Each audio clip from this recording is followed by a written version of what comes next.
So today, we're diving into the story of Kim Jong-il. Now, he wasn't the founder of North Korea like his father. He was the inheritor, the man who was handed a system that was, frankly, on the verge of total collapse. His entire rule was about one thing: survival. Let's get into how he pulled it off. And this right here, this single idea really is the key to understanding his whole 17 years in power. You see, his father, Kim Il-sung, he was the revolutionary who built the state from scratch. Kim Jong-il's job was completely different. It was all about preservation, about control, and just holding on in the face of one crisis after another. So let's really set the stage. When Kim Jong-il finally took power after his father died in 1994, he wasn't just stepping into a new job. No, he was walking directly into a perfect storm. And this really shows you the night and day difference between the father and the son. You had Kim Il-sung, this larger-than-life guerrilla fighter who literally built the system. But Kim Jong-il, he was a product of that system. He came up through the ranks of the party, mastering propaganda and organization. He wasn't a creator, he was a manager, someone who had been groomed his entire life just to maintain the machine. And just look at the timeline here. It shows you the absolutely impossible situation he was in. 1991, the Soviet Union, North Korea's main lifeline, just vanishes.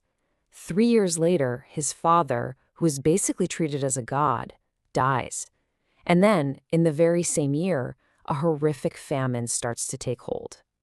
I mean, it was just this rapid-fire succession of catastrophes that pushed the country to the absolute brink. And that brings us to the famine. This was, without a doubt, the single biggest threat to the regime's existence, and it completely defined the early years of Kim Jong-il's rule. The government actually gave this period an official, heroic-sounding name, the Arduous March. Of course, that was propaganda, meant to frame a national disaster as some kind of noble struggle. But behind that name was a terrifying reality of complete systemic failure and widespread death. The state's food distribution system, which most people depended on to survive, just collapsed. Starvation was everywhere, and the government's ability to do anything was crumbling. But something really interesting and totally unexpected happened. Out of pure desperation, people started creating their own private informal markets. Now, these markets were a direct challenge to the state's total control over the economy, a change that really had lasting effects. The regime was even forced to do the unthinkable, accept international aid, a huge blow to its pride. So this leads to the central question for Kim Jong-il.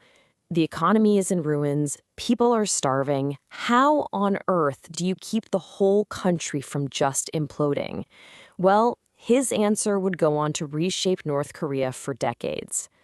His solution was to double down on the one thing he knew best: control. And he did that by officially putting the one institution that could hold the country together by force right at the very top: the military. He called this policy Songun, which means military first. And let me tell you, this wasn't just some empty slogan.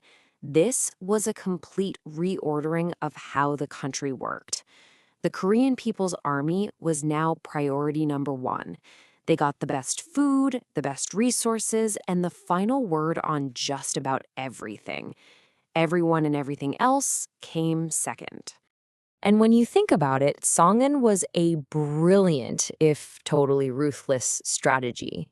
First, it guaranteed the loyalty of the army, which was the only group that could actually overthrow him.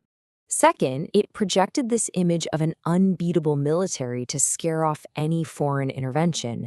And third, it made sure the ruling elites were safe, tying their survival directly to his. But controlling things at home wasn't enough for him.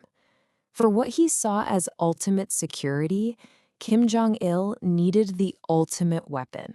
And this led to his most dangerous and history-altering policy: The reason for the nuclear program was simple, and he never wavered from it: survival.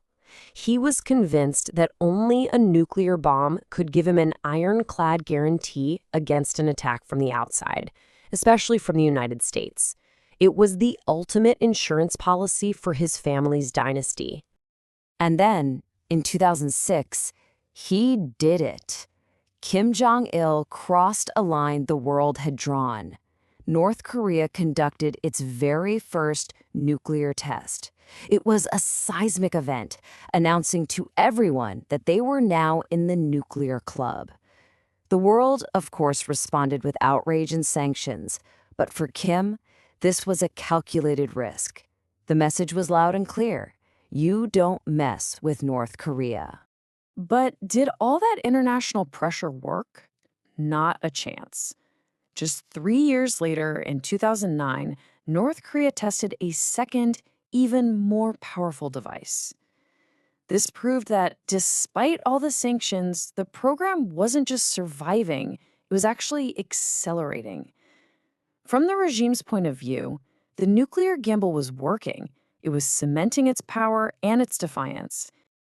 So, after almost 20 years of crisis, of brinkmanship, of just brutal consolidation of power, what was Kim Jong-il's legacy? What did he leave behind?